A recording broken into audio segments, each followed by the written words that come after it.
94 number. But अपनी आज की वीडियो होगी भी है बिल्डिंग्स में, एक है दो है, सारी जगह पे एक पैदल मतलब गेड़ा मार के आना नशे खाने खातर। यहाँ पे ड्रग्स वगैरह बहुत करते हैं ये, देख लिया कहीं करें। उसके बाद अपन नीचे आएंगे स्टेयर से, एक एक नीचे उतर के ऐसे कुछ लिखना होता है कि इसी समय पे इस फ्लोर पे इस वजह से। बात करते हैं अब क्या रहेगा। हाँ, एमेनिटी रूम।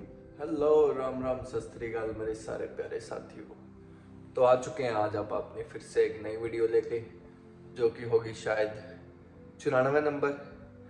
बट अपनी आज की वीडियो होगी, जैसा कि टाइटल से आपको पता ही चल रहा होगा, कि as a security guard in Canada मैं क्या क्या चीज़ें करता हूँ। तो कुछ चीज़ें हैं जो बहुत ज़्यादा मायने रखती हैं, वो सारी मैं आपको बताऊँगा।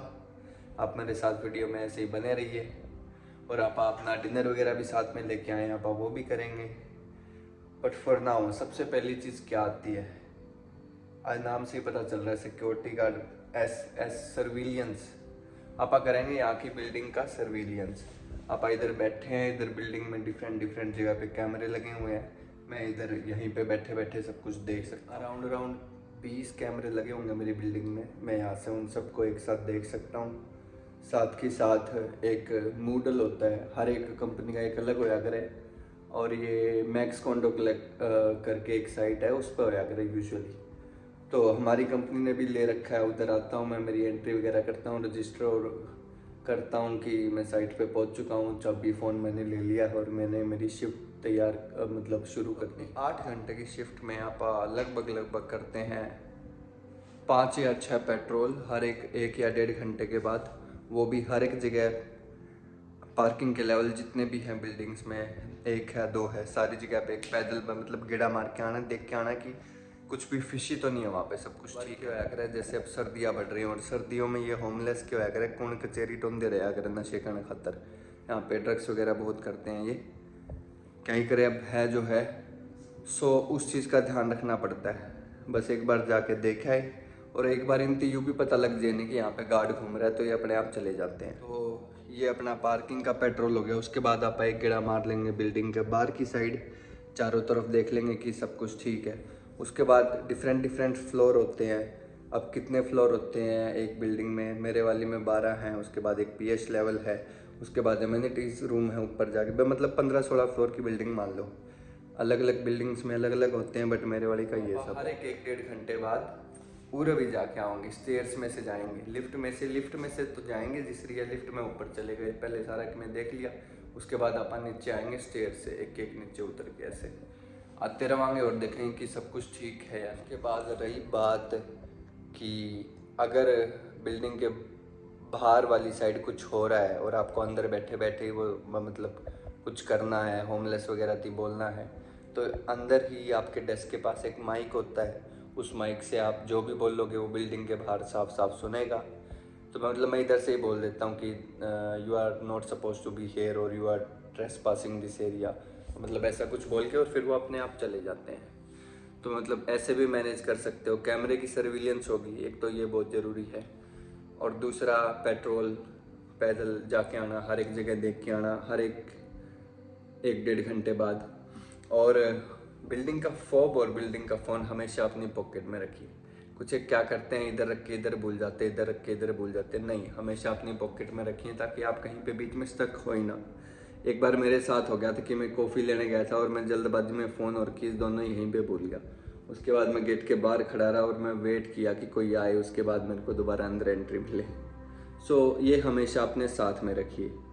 और रही दूसरी बात, ऐसा कोई भी रूल नहीं होता कि ऐसी कोई मतलब इंसिडेंट चल रहा है कि जिसमें जान वगैरह या फिर कोई चोट लगने का वो है, तो आपको उसमें बिल्कुल भी इन्वॉल्व नहीं होना है। आपको बिल्डिंग की सिक्योरिटी खातर हो, अगर ऐसा कुछ भी हो रहा है तो आपको बस पुलिस को फ़ोन करना है, आपको खुद को इन्वॉल्व बिल्कुल भी नहीं होना है। उसकी जिम्मेवारी ना ये कोई लेंगे, क्योंकि साफ साफ लिखा होता है आपको इन सब में या फिर इन चक्करों में नहीं पड़ना।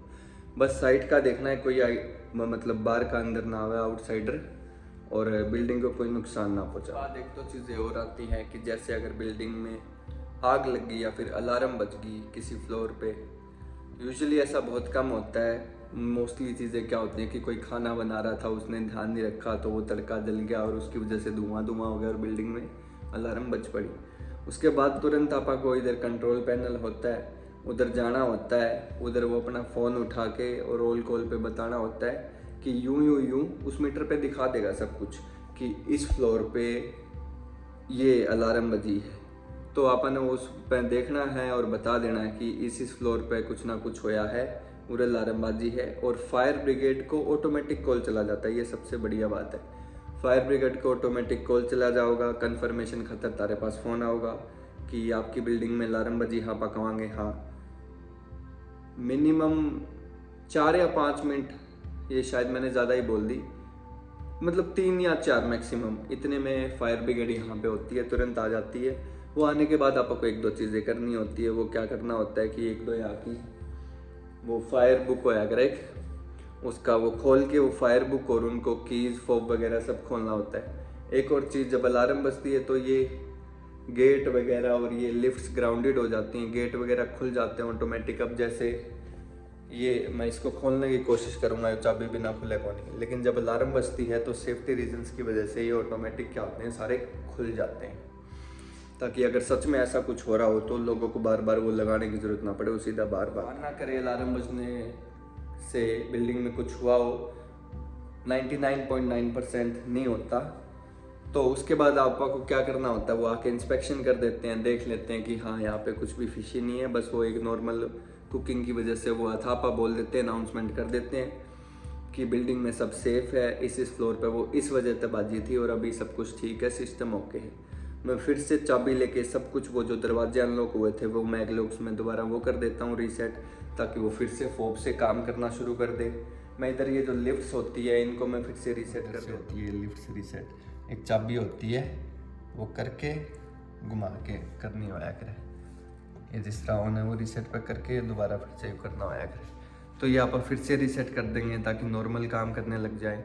मैगलॉक्स का भी ऐसे ही होता है, चाबी ऐसी। तो अगर मैं मान लो जिस तरह अलार्म वगैरह बाजी है, वो सब सारा कुछ होने के बाद भी एक और स्टेप बचता है, आपको एक बनानी होती है इंसिडेंट रिपोर्ट, और उस इंसिडेंट में आपको सब कुछ लिखना होता है कि इस समय पे इस फ्लोर पे इस वजह से अलार्म बजी, ये बैच नंबर का फायर ब्रिगेड का ऑफिसर आया था, उसने इंस्पेक्शन किया, सब ठीक है, अभी बिल्डिंग सारा नॉर्मल रीसेट पे है, मैंने मैगलॉक्स रीसेट कर दिए, लिफ्ट्स रीसेट कर दी और अभी सब ओके है। और वो बिल्डिंग वो मतलब रिपोर्ट बना के आपने कर देनी है सबमिट, ताकि मैनेजमेंट या फिर बाकी जो भी जितने भी अदर गार्ड्स हैं, अगर वो साइट पे काम करने भी आए तो उन सबको पता लग जाए कि यहाँ पे ये सब हुआ। तो उसके अलावा भी कुछ एक चीज़ें आती हैं अलार्म वगैरह के अलावा भी, जो कि होती है पैकेज। जैसे बिल्डिंग में पैकेज वगैरह आते हैं अमेज़ोन वगैरह से, कभी कभी बहुत सारे आते हैं, तो वो इधर आते हैं। आप अब उस क्या करते हैं, कंफर्मेशन करते हैं एड्रेस ठीक है या नहीं। इतनी सारी बिल्डिंग्स होती है,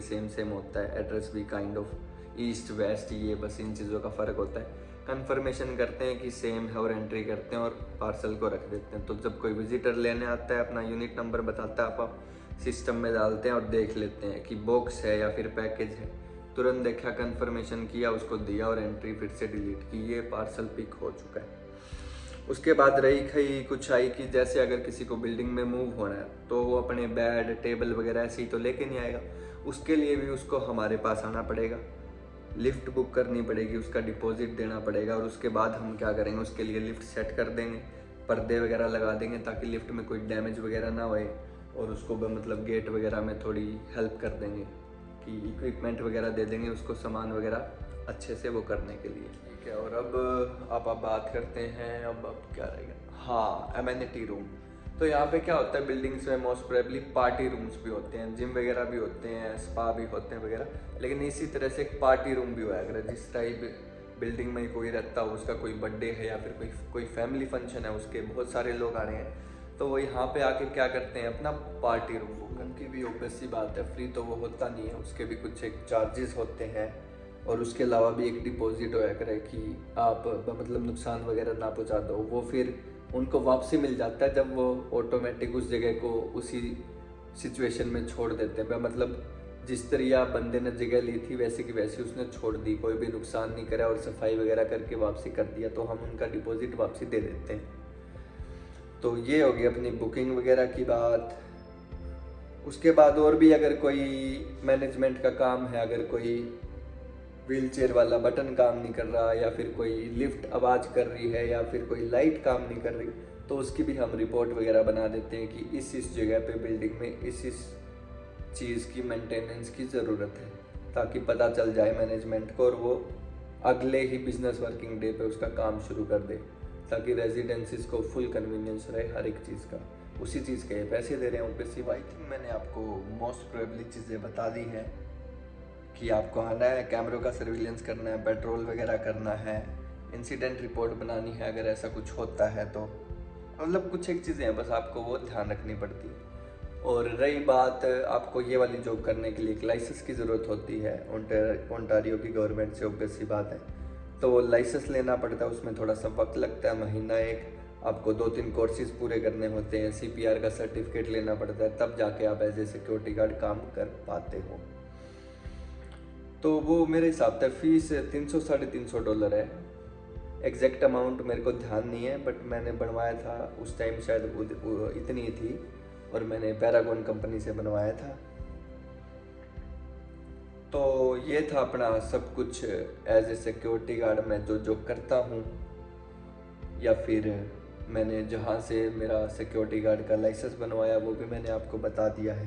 लाइक ऐसा कोई ख़ास काम लोड है नहीं काम का, बट आपको थोड़ा सा अवेयर रहना पड़ता है कि कुछ भी फिशी नहीं हो रहा बस।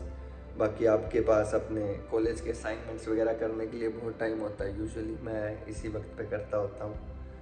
आप कोई ढंग की मूवी देख सकते हो, लेकिन अवेयर रहना है, कैमरों की तरफ भी ध्यान देना है और उधर भी, मतलब तो ठीक है, चिल जॉब है।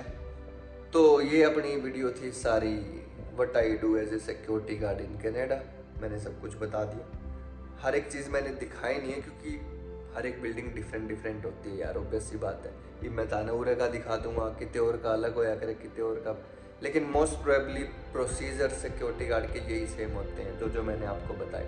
पेट्रोल, कैमरा सर्विलियंस, अगर फायर अलार्म बच जाए तो क्या क्या करना होया करे, क्या एंट्री करनी होया करे, वो मैंने आपको सब बता दिया। तो आज की वीडियो के लिए बस इतना ही। अगर आपको मेरी आज की वीडियो पसंद आई हो तो do like my video, subscribe my channel and press that bell icon. Stay tuned and I will see you in the next videos. Bye bye.